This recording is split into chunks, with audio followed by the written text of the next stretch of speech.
साथियों नमस्कार। मैं Patel Arora the English laboratory पर आप सभी का फिर से स्वागत करता हूं। बिना किसी देरी के चूँकि समय बहुत कीमती है आपका और मेरा, हम सीधा मुद्दे की बात पर आएंगे। ठीक है। और मैं बहुत ही कम कहता हूं कि चैनल सब्सक्राइब कर दिया करो। ठीक है। और हमारे व्हाट्सएप ग्रुप राजस्थान नवयुवक शिक्षक संघ और टेलीग्राम पर द इंग्लिश लैबोरेटरी नाम से मेरा चैनल है, उस पर मैं पढ़ाता हूँ। ठीक है। और मेरा एप्लीकेशन भी इसी नाम से है। ठीक है, जिस नाम से यूट्यूब है। तो आप वहाँ पर सेकंड ग्रेड रीट और फर्स्ट ग्रेड इंग्लिश की तैयारी कर सकते हैं। चलिए साथियों, चर्चा करते हैं।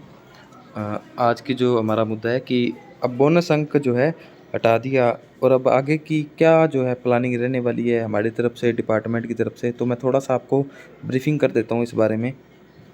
देखो, पेपर हुआ, आंसर किया, ये सब कुछ हुआ एंड बोनस अंक पहले याचिका लगाई बच्चों ने जोधपुर हाई कोर्ट में एंड उस पर सुनवाई भी है आज, है ना। जो महात्मा गांधी शिक्षक भर्ती की जोधपुर हाई कोर्ट में सुनवाई है। इसी दरमियान क्या हुआ कि जयपुर कोर्ट में भी याचिका लगाई गई, जो खंडपीठ है। एंड उसमें क्या हुआ कि जो कोर्ट ने सीधा ऑर्डर कर दिए कि जो बोनस अंक है वो समानता के अधिकार के विरुद्ध है। ठीक है। तो उस बोनस अंक को क्या किया जाए, हटाया जाए, और चाहे वो किसी भी ज़िले का है, चाहे गृह जिले का है, चाहे बाहरी ज़िले का है, बोनस अंक का जो लाभ है वो ना दिया जाए। इससे क्या हुआ, अभी जो आज सुनवाई है इसकी बोनस अंक की जोधपुर हाई कोर्ट में, इसके बाद पूरी स्थिति क्लियर हो जाएगी कि रिज़ल्ट आज जारी होगा या कल जारी होगा। देखो, जब अब दो कोर्ट में ही आपस में अभी तक लड़ाई नहीं है, जब तक आज सुनवाई नहीं होती तब तक दोनों कोर्ट के बीच में लड़ाई नहीं है। ठीक है, दोनों ही न्यायालय हैं, तो दोनों आपस में विरुद्ध कैसे हो सकते हैं। तो मेरा मानना ये है कि जो जोधपुर हाई कोर्ट है वो भी जयपुर हाई कोर्ट का, हालांकि सुनवाई तो अलग से होगी, लेकिन समर्थन करेगा, है ना। क्योंकि कोई भी फैसला जो दिया जाता है वो ऐसे ही नहीं दिया जाता। जोधपुर हाई कोर्ट ने सिर्फ स्टे दिया था रिजल्ट तैयार करने में, जयपुर हाई कोर्ट ने अच्छे से सुनवाई की उसकी और अपना फैसला सुना दिया। और विभाग ने मुझे लगता है कि जैसा अक्सर होता है कि दोनों ही लिस्ट तैयार कर ली होंगी, बोनस लिस्ट समेत भी और बिना बोनस के भी, दोनों ही लिस्टें तैयार हो चुकी होंगी, रिजल्ट तैयार हो चुका होगा। ठीक है। अब जैसी आज सुनवाई होगी, जो भी होगा, अगर उनको लेट सेट दिखेगा कि इसमें देरी हो सकती है, क्योंकि अधिशेष शिक्षकों को जो समायोजन का जो प्रोसेस है ना, उसका भी पूरा शेड्यूल आ चुका है कि किस तरीके को क्या क्या करना है। और इस महीने सभी अधिशेष शिक्षक वो अपने अपने मूल स्थान पर चले जाएंगे, पोस्टिंग हो जाएगी उनकी अपनी सीट पर। ठीक है। इससे क्या होगा, जब महात्मा गांधी में उनकी डेपुटेशन होगी तो सभी का अपना अपना मूल जगह होगी। ठीक है। अभी तक अधिशेष भी वो भी फार्म भर पा रहे हैं। तो इससे क्या है कि थोड़ा सा जो विभाग है इसमें सिस्टम सही नहीं बैठता, है ना, तो दिक्कत होती है बाद में। तो अब क्या हो सकता है, देखो साथियों, मेरा जो मानना है वो ये कि जोधपुर हाई कोर्ट भी है वो बिल्कुल जयपुर हाई कोर्ट के साथ जाएगा, बोनस अंक को हटाने का निर्णय लिया जाएगा और हटाना भी चाहिए। क्योंकि चाहे गृह जिला है, हम शिक्षा विभाग को लेकर ये नहीं कह सकते कि उन्हें कम से कम इधर उधर हेर फेर करनी पड़े, है ना, गृह का गृह जिले में रह जाए, ऐसा नहीं होना चाहिए, है ना साथियों। कॉम्पिटिटिव जो एग्ज़ाम है वो एकदम एबिलिटी बेस्ड होना चाहिए, जिसमें एबिलिटी ज़्यादा है वो अपनी मनपसंद की जगह पर जाएगा। तो इससे पढ़ने वाले बच्चे को बोनस अंक देने से नुकसान होता आया है हमेशा ही, है ना। जो अतिरिक्त जो लाभ दिए जाते हैं उनसे हमेशा ही पढ़ने वाले बच्चे को नुकसान होता है। तो बोनस अंक भी एक पढ़ने वाले टीचर के साथ, एक मेहनती अध्यापक के साथ, है ना, जो कितने दूर दूर से जो अध्यापक बैठे हैं उनके लिए एक मौका था कि वो अपने घर के पास आ पाएँ। और ये जो 10 नंबर का बड़ा 10 नंबर साथियों, इट मीन्स अ लॉट, है ना, for the teachers who are far from their birth place और देयर ओरिजिन प्लेस, है ना। बहुत दूर जो बैठे हैं, है ना, मान लो कोई बांसवाड़ा से कोई बाड़मेर बैठा है या फिर अनूपगढ़ गंगानगर का, है ना, उदयपुर बैठा है, तो उनके लिए ये 10 नंबर तोड़ना बहुत मुश्किल काम है साथियों। ठीक है। तो अब क्या रहने वाला है, सूचियाँ दोनों प्रकार से तैयार की जाएंगी। एक कुछ नहीं करना होता, OMR स्कैन करनी होती है, रिजल्ट तैयार हो जाता है, सब सॉफ्टवेयर का काम है। और रिज़ल्ट तैयार हो चुका होगा, मैं निश्चित तौर पे ये कह सकता हूँ। और इस बात को भी कह सकता हूँ कि शिक्षा विभाग बड़ी ही जो है ज़ोरों शोरों से काम कर रहा है, बूस्टअप है एकदम, है ना। देखो जैसे अधिशेष शिक्षकों के कितना बढ़िया जो है ऑर्डर आया कि पूरा शेड्यूल्ड, है ना। पहले वाला जो ऑर्डर था वो समाप्त, उसको हटा दिया गया था, डिलीट कर दिया गया था। तो अब क्या रहेगा, पहले इन अधिशेष शिक्षकों को करके अभी रिजल्ट भी आ जाएगा, तो इनका जो मूल स्थान होगा वहाँ से इनका डेपुटेशन कर देंगे। और बिल्कुल आप किसी भी प्रकार से घबराने की आवश्यकता नहीं है। जो पढ़ने वाले विद्यार्थी हैं, मैं उनको कह रहा हूँ, अगर आपके 60 के आसपास नंबर है, चाहे आप किसी भी ग्रेड, किसी भी ज़िले, किसी भी सब्जेक्ट से हों, डजेंट मैटर, अगर आपके 60 के आसपास नंबर हैं, है ना। कुछ ज़िलों के लिए पेपर इजी नहीं था साथियों, मैं ये नहीं कह सकता कि इंग्लिश का पेपर इजी था, बिल्कुल भी जो है इंग्लिश का पेपर 80 जो क्वेश्चन थे उनमें से 40 जो प्रश्न थे वो ही जो है आसान थे, है ना। कुछ क्वेश्चन जो है मॉडरेट थे, कुछ हार्ड थे, ठीक है।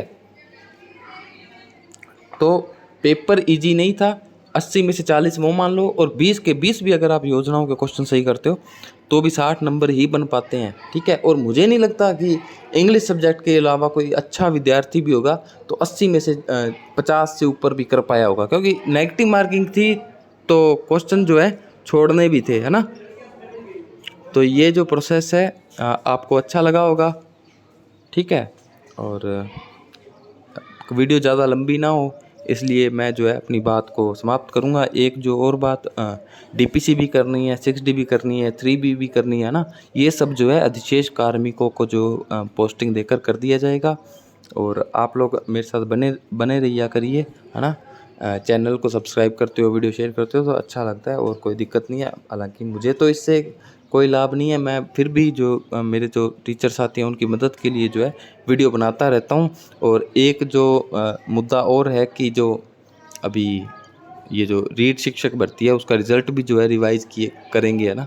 जो पहले आंसर की को चैलेंज किया था कोर्ट में, तो उसको बोर्ड कमेटी जो है उसका रिव्यू कर रही है। कोई धैर्य, बिल्कुल धैर्य के साथ प्रश्नों को रिव्यू किया जा रहा है और उसका जो कमेटी अब रिपोर्ट सौंप देगी तो थोड़ा सा रिजल्ट भी प्रभावित हो जाता है। हालांकि ज़्यादा फर्क नहीं पड़ता, है ना।